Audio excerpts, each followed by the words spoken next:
प्यारे बच्चों, यदि आप सभी क्लास 6 में हैं तो ये वीडियो आप सभी के लिए बहुत महत्वपूर्ण है। इस वीडियो के अंदर मैं आप सभी को अभ्यास 10 से पूरा कंप्लीट करवाने जा रहा हूँ, इसलिए आपको एक एक चीज को बड़े ध्यान से समझना होगा। तो देखिए, पहला क्वेश्चन आइए पढ़ते हैं। हमको क्या दिया गया, स्तंभ 1 की संख्याओं का स्तंभ 2 के अपवर्तकों से मिलान कीजिए। तो आपको स्तंभ 1 से 2 को मिलाना है। ठीक है, तो चलिए इसके अंदर देखते हैं किस प्रकार से मिलान करेंगे। तो यहाँ पर बहुत आसान है, अगर आपने अभी तक नहीं मिलान करना इसका जानते हैं किस तरह से करते हैं, तो यहाँ पर मैं आपको जो तरीका बताने वाला हूँ उसकी मदद से आप बड़े आसानी से, अगर आपको इस तरह के क्वेश्चन एग्जाम में मिलते हैं तो बड़े आसानी से कर पाएंगे। देखिए, इसके अंदर लास्ट में क्या है, 15 है। ठीक है, यहाँ पर 15 है और यहाँ पर लास्ट में क्या है, 15 है। ठीक है, तो 15 15। तो देखिए, दोनों जगह जो 15 15 वाले हैं इनको आपस में मैच करेंगे। ठीक है, तो 15 को 15 से मिलान कर देना है। तो देखिए, इस 15 को इस गा से मिला देंगे। ठीक, तो इस तरह से अब आपको समझ में आ गया होगा। देखिए 24 है, 24 देखिए कहाँ पर है, लास्ट में, तो 24 यहाँ पर है। ठीक है, तो ये वाली एक्सरसाइज बहुत ही महत्वपूर्ण है और बहुत आसान भी है। जो बच्चे जानते हैं और जो नहीं पढ़ना जानते हैं या जिन्होंने इसको नहीं देखा है उनके लिए बहुत कठिन भी है। अब देखिए, अगर आप देख ले रहे हैं तो आपके लिए बहुत आसान हो जा रही है। 21 देखिए लास्ट में कहाँ पर है, इस वाले में है, घा में, तो घा से मिला देंगे। अब 32 कहाँ पर है, तो सबसे ऊपर 32 है, तो 32 को इससे मिला देंगे। ठीक है, अब देखिए 36 कहाँ पर है, इसके अंदर है, तो इसको इससे मिला देंगे। बहुत ही आसान एक्सरसाइज, ये बहुत ही आसान पहला क्वेश्चन था। तो चलिए अब चलते हैं सेकंड नंबर क्वेश्चन पर और उसको भी देखते हैं किस तरह से करना है। तो देखिए, सेकंड नंबर का क्वेश्चन भी बहुत आसान है। क्या दिया गया है, निम्नांकित संख्याओं के प्रथम 5 गुणज लिखिए। तो आपको क्या करना है, इनके 5 गुणज लिखना है। तो आइए पांचों इनके एक एक करके 5 गुणज लिख लेते हैं।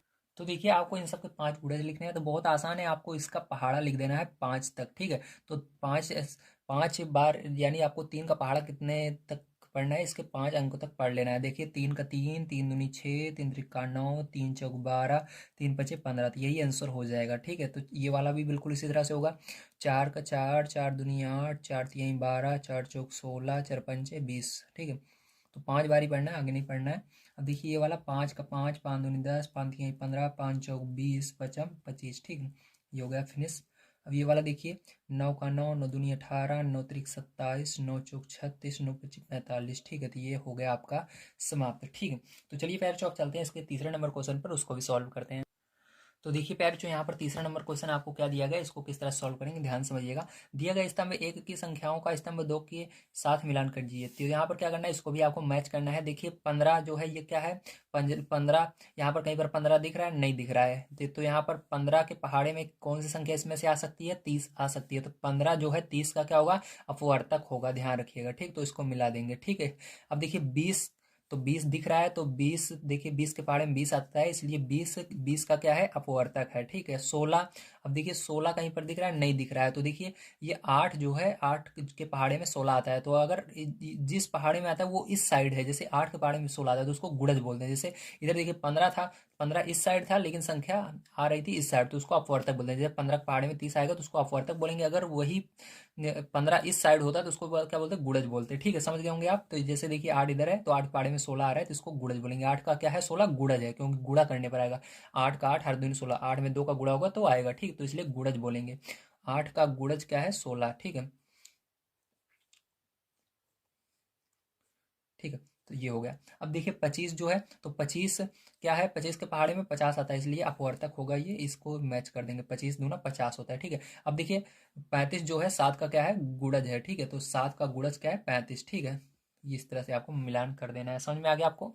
तो पहले वाले को मिलाएंगे हम घा से, और दूसरे वाले को मिलाएंगे ड़ा से, तीसरे वाले को हम मिलाएंगे खा से, और चौथे वाले को मिलाएंगे गा से, पांचवें वाले को मिलाएंगे का से। ठीक है, तो चलिए इसके बाद देखते हैं 4 नंबर का क्वेश्चन किस तरह से करना है। तो 4 नंबर का क्वेश्चन प्यारे, तो आप सभी को क्या दिया गया है, 7 के सभी अपवर्त्य ज्ञात कीजिए जो 100 से कम हो। मतलब अपवर्त्य यानी मैंने आपको बताया ही अभी क्या करना है। इसके अंदर आपको क्या करना होगा, यहाँ पर भी आपको इसको पहाड़ा पढ़ना होगा। ठीक, 100 से कम कितने अपवर्त हो सकते हैं, इसको आपको बताना है। तो 100 से आगे नहीं जाना चाहिए। ठीक है, तो चलिए अब यहाँ पर देखिए ध्यान से। तो देखिए आपका 4 नंबर का क्वेश्चन है। तो देखिए अब यहाँ पर हम क्या करेंगे, 7 के अपवर्त लिखेंगे। ठीक है, तो यहाँ पर क्या लिखना है आपको, सबसे पहले यहाँ पर लिखेंगे 7 के अपवर्त। ठीक है, तो 7 के अपवर्त क्या होंगे, पहाड़ा पढ़ना स्टार्ट कीजिए। 7 एकम 7, 7 दूनी 14, 7 त्रिक 21, 7 चौक 28, 7 पचे 35। याद रखिएगा ये 100 से आगे नहीं जाना चाहिए, ठीक, तब तक आपको पहाड़ा पढ़ते ही रहना है। तो आप कहेंगे सर 70 से आगे पहाड़ा होता है नहीं, ये होता है, मैं आपको बता रहा हूँ, ध्यान से देखिए। 7 × 5 = 35 सच, ठीक है, 7 × 5 = 35 सत्छंग 42 7 × 7 = 49 7 × 8 = 56 7 × 9 = 63 7 × 10 = 70, ठीक है। अब देखिए 70 हो गया, अब इसके बाद फिर 7 जोड़ना है इसके अंदर, ठीक, 70 में 7 जोड़ोगे 77, फिर इसके अंदर 77 में 7 जोड़ना है तो कितना होगा 84, ठीक है। अब 84 में फिर से 7 जोड़ोगे तो आपका कितना हो जाएगा, 84 में 7 जोड़ोगे तो 91, तो यहाँ पर लिखते हैं 91, फिर से इसमें 7 जोड़ना है तो कितना होगा 98। अब देखिए इसके अंदर अगर 7 और जोड़ देते हैं तो ये आगे चला जाएगा, ठीक है, ये कितना आ जाएगा आपका, इसके अंदर जब आप 7 जोड़ोगे तो आपका आ जाएगा ये 105 आ जाएगा। तो हमको कह रहा है 100 से कम ही रहना चाहिए, तो ये सब जो होंगे आपके आंसर हो जाएंगे। ओके, सबको समझ में आ गया किस तरह से करना था, वेरी गुड। चलिए इसके बाद देखते हैं अब हम आगे अपना क्वेश्चन किस तरह से करना है, ठीक है, ध्यान से अब समझिए। तो देखिए पहले जो 5 नंबर क्वेश्चन आपको क्या दिया गया, किस तरह से करेंगे, ध्यान समझिए। दिया गया है 496 के सभी अपवर्तकों को लिखिए और दिखाइए कि यह एक संपूर्ण संख्या है। तो ठीक है, तो सबसे पहले इसके क्या करना है, आपको अपवर्तकों को लिखना है। तो इसके अपवर्तकों को कैसे निकालेंगे, आइए इसको पहले हम समझते हैं। तो इसके लिए आपको 496 का गुणनखंड करना होगा। तो यहाँ पर आइए 496 का हम गुणनखंड करेंगे, क्योंकि यहाँ पर देखिए हमने अपवर्त इसका इस तरह से निकाला था, क्योंकि यहाँ पर 7 ही था, उसके आगे बोल रहा था, लेकिन इसके अंदर डायरेक्ट हमको संख्या दे दी गई तब अपवर्त पूछ रहा है, तो इसका गुणनखंड करेंगे, ठीक है। तो 2 के पार्ट से ये जा रहा है, 2 दूनी 4 2 चौक 8 2 8 16, ठीक है। फिर से 2 से भाग देंगे, 2 1 कम 2 2 दूनी 4 2 चौक 8, ठीक, फिर से 2 से जा रहा है क्योंकि लास्ट में 4 आ रहा है। जब जब लास्ट में 2 4 6 8 0 आएगा तब तक भी ये 2 से कटेगा, ठीक है। 2 छंग 12 2 दूनी 4, 2 से भाग देंगे, 2 तिहाई 6 2 एक कम 2।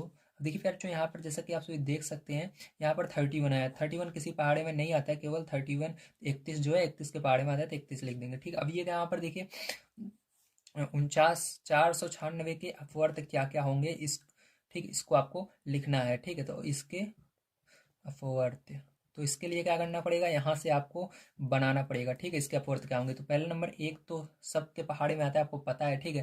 तो एक तो रहता ही है, यहाँ पर क्या रहेगा, एक आपका रहेगा ही, ठीक। इसके अंदर एक के अलावा 2 है कहीं पर, हाँ ये रहा 2। 3, तो क्या 3 आप बना सकते हो किसी का गुणा करके, 2 दूनी 4, तो 4 बन रहा है लेकिन 3 नहीं बन रहा है, तो 3 नहीं रहेगा। 2 दूनी 4 बन जाएगा, 5 बन जाएगा गुणा करने पर, नहीं 5 बनेगा ही नहीं, जी जिसका आप गुणा करके देख लीजिए 5 नहीं बनेगा। 6 बनेगा, देखिए अगर 3 रहता 6 बन जाता, 3 और 2 मिलकर 6 बन जाते गुणा करने पर, लेकिन 6 नहीं बन रहा है यहाँ पर, ठीक है। इसके बाद 7 बनेगा, तब भी नहीं बनेगा, ठीक है। 7 जो है केवल 7 के पहाड़े में आता है। 8 बनेगा, तो देखिए 2 दूनी 4 4 दूनी 8 बन जाएगा, ठीक। अगर 3 का हम गुणा करते हैं तो 8 बन जाएगा। इसके अंदर आपको सोचना है बनेगा कैसे, ठीक। जाइए आप किसी भी संख्या को छोड़ देंगे, उससे काम, उससे मतलब नहीं, बस आपका जो जो आप गिनती गिनना शुरू कर रहे हैं वो बनना चाहिए बस। देखिए जैसे 2 दूनी 4 4 दूनी 8, तो 8 बन गया, तो इसके अंदर 8 लिख देना है, ठीक है। 9 बनेगा, 9 बनेगा ही नहीं जब तक 3 नहीं रहेगा, ठीक। 3 रहेगा तभी 9 बन सकता है, ठीक। 3 त्रिका 9 होता है, 3 रहना चाहिए, 3 है ही नहीं यहाँ पर कहीं पर।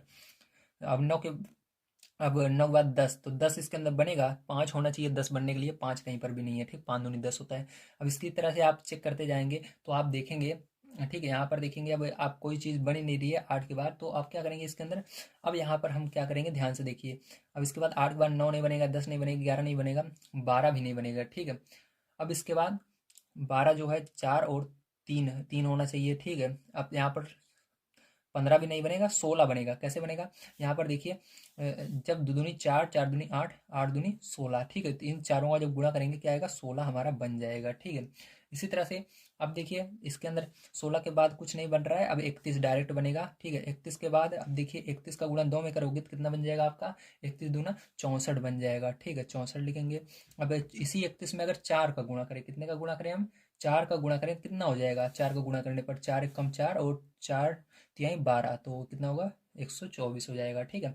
अब इसी के अंदर क्या करेंगे हम, इन तीनों संख्याओं का गुणा करेंगे, तो 2 दूनी 4 दूनी 8, 8 का गुणा करेंगे 31 में, तो 31 में 8 का गुणा करोगे प्यारे चौथ क्या हो जाएगा, 248 हो जाएगा। अब क्या करेंगे इसके बाद सब ये जो पूरी संख्या है इनको ले लेंगे, तो यहाँ पर 8 8 दूनी 16, 16 का गुणा 31 में करेंगे तो कितना हो जाएगा आपका, 16 का गुणा 31 में करने पर 496 आ जाएगा, ठीक। इस तरह से आपको बनाना था, ठीक। तो यहाँ पर इसके अपवर्त क्या हो जाएंगे, ये सब हो जाएंगे, ठीक। समझ में आ गया आप सभी को, वेरी गुड। ये 5 नंबर का क्वेश्चन आपका था। चलिए इसके बाद देखते हैं 6 नंबर का क्वेश्चन, लास्ट क्वेश्चन किस तरह से करना है। तो 6 नंबर क्वेश्चन हमको दिया गया, रिक्त स्थानों की पूर्ति कीजिए। प्रत्येक संख्या डैश की डैश होती है। तो प्रत्येक संख्या जो होती है, ध्यान रखिएगा, स्वयं की अपवर्तक होती है। क्या होती है? स्वयं की अपवर्तक होती है। ठीक है, तो चलिए यहाँ पर आपको अपवर्तक का मतलब पता होना चाहिए क्या होता है। जैसे कि इसकी दो जो है, दो की क्या है? अपवर्तक है। ठीक है, मतलब ये खुद के पहाड़े में जरूर आएगी या खुद से जरूर कटेगी। ठीक है, तो इसको क्या कहते हैं? अपवर्तक कहते हैं। तो पहले में आपको इसके 6 के पहले में रहेगा स्वयं, पहले वाले खाली जगह में स्वयं भरिएगा। दूसरे वाले में आपको क्या लिखना है? अपवर्तक। ठीक है, ये होगा। अब चलिए इसके बाद देखिए, सेकंड नंबर क्वेश्चन आपको दिया गया है, प्रत्येक संख्या का पूर्ण विभाजक उसका डैश होता है। ठीक है, तो क्या होता है? अपवर्तक होता है। जैसे पूरा का पूरा आप विभाजित उसको करना चाहते हैं तो वो इसी किसी संख्या से कटेगी। जैसे मान लीजिए 6 है तो 2 से कट सकती है, 6 3 से कट सकती है, 6 से कट सकती है। ये सब क्या कहलाते हैं? अपवर्तक कहलाते हैं। ये संख्याएं जिनसे ये कटेगी। ठीक है, तो क्या होगी? दूसरे में भी अपवर्तक होगा। ठीक है, चलिए तीसरा नंबर क्वेश्चन देखिए। तो तीसरा नंबर क्वेश्चन में जो आप सभी को कहा जा रहा है, किसी संख्या का प्रत्येक अपवर्तक उस संख्या से डैश या उससे उसके डैश होता है। मतलब किसी संख्या का प्रत्येक अपवर्तक या तो छोटा होगा या उसके बराबर। जैसे देखिए 6 जो है, इससे छोटी, इसके अपवर्तक जो है 1 2 3, ये क्या है? छोटी है। ठीक, जिससे 6 कटेगा। 1 से भी कट सकता है, 2 से भी, 3 से भी कट सकता है 6। ठीक है, 3 के पहाड़े में भी आता है। और या तो बराबर होगा, जैसे 6 के पहाड़े में भी 6 आता है, लेकिन इससे बड़ा नहीं होगा। ध्यान रखिएगा। तो पहले वाले में बॉक्स में आपको क्या लिखना है? खाली जगह में पहले में लिखना है छोटा और दूसरे वाले में बराबर।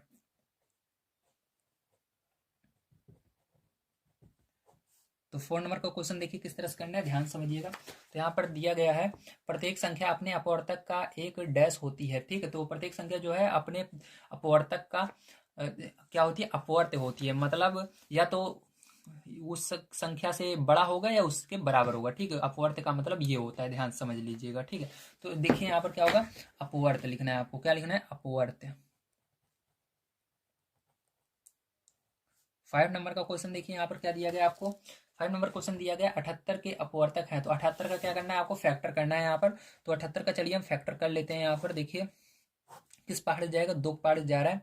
तो यहाँ पर 2 तिहाई 6, 2 9 18। ठीक है, उसके बाद 3 एक कम 3, 3 तिक्का 9, 13 पाड़े से एक बार में। ठीक है, तो यहाँ पर इसके अपवर्तक आपको बताने हैं। ठीक है, तो देखिए इसके अपवर्तक क्या क्या आएंगे। अभी आपको यहाँ पर बहुत कम संख्याएं दिख रही होंगी। ठीक है, तो इससे अभी बहुत सारी संख्याएं बनेंगी, जैसे मैंने आपको पहले ही बताया था। तो यहाँ पर देखिए अब लिखेंगे 78 के अपवर्तक। ठीक है, तो 78 के अपवर्तक क्या क्या होंगे, ध्यान से अब समझना है आपको। ठीक है, तो देखिए अब देखिए 1 के पहाड़े में ये आएगा, सीधी सी बात है। अब 2 कहीं पर दिख रहा है, हाँ दिख रहा है, 2 के पहाड़े में आएगा। 3 कहीं पर दिख रहा है, दिख रहा है, 3 के पहाड़े में भी आएगा। 4 कहीं पर दिख रहा है, या 4 बन सकता है गुणा करके? तो नहीं, 4 नहीं बन सकता। 2 3 6 बन जाएगा। ठीक है, 4 नहीं बन रहा है। 5 भी नहीं बनेगा, क्योंकि 5 कहीं पर है ही नहीं। तो 6 बनेगा, 3 दूनी 6 बन रहा है। अब 7 बनेगा, नहीं बनेगा, क्योंकि 7 जो है 7 के पहाड़े में ही आता है, 7 होना चाहिए यहाँ पर।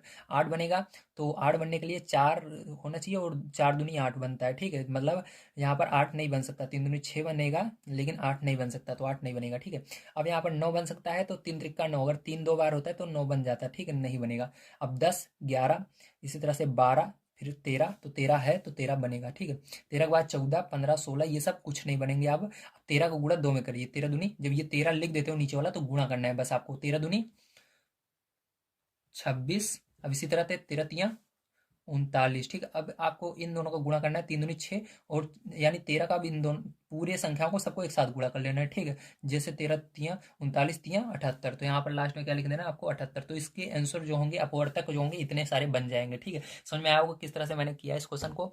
उम्मीद है आप सभी को ये एक्सरसाइज बड़ी तरीके से समझ में आए होंगी। मिलते हैं अगली वीडियो में। अगर वीडियो अच्छा लगा तो प्लीज़ चैनल को सब्सक्राइब कर लीजिएगा, वीडियो को लाइक कीजिएगा। कल की वीडियो में आपको इसके आगे सोल्यूशन प्रोवाइड करूंगा। थैंक यू वेरी मच, आप सभी का दिन शुभ हो।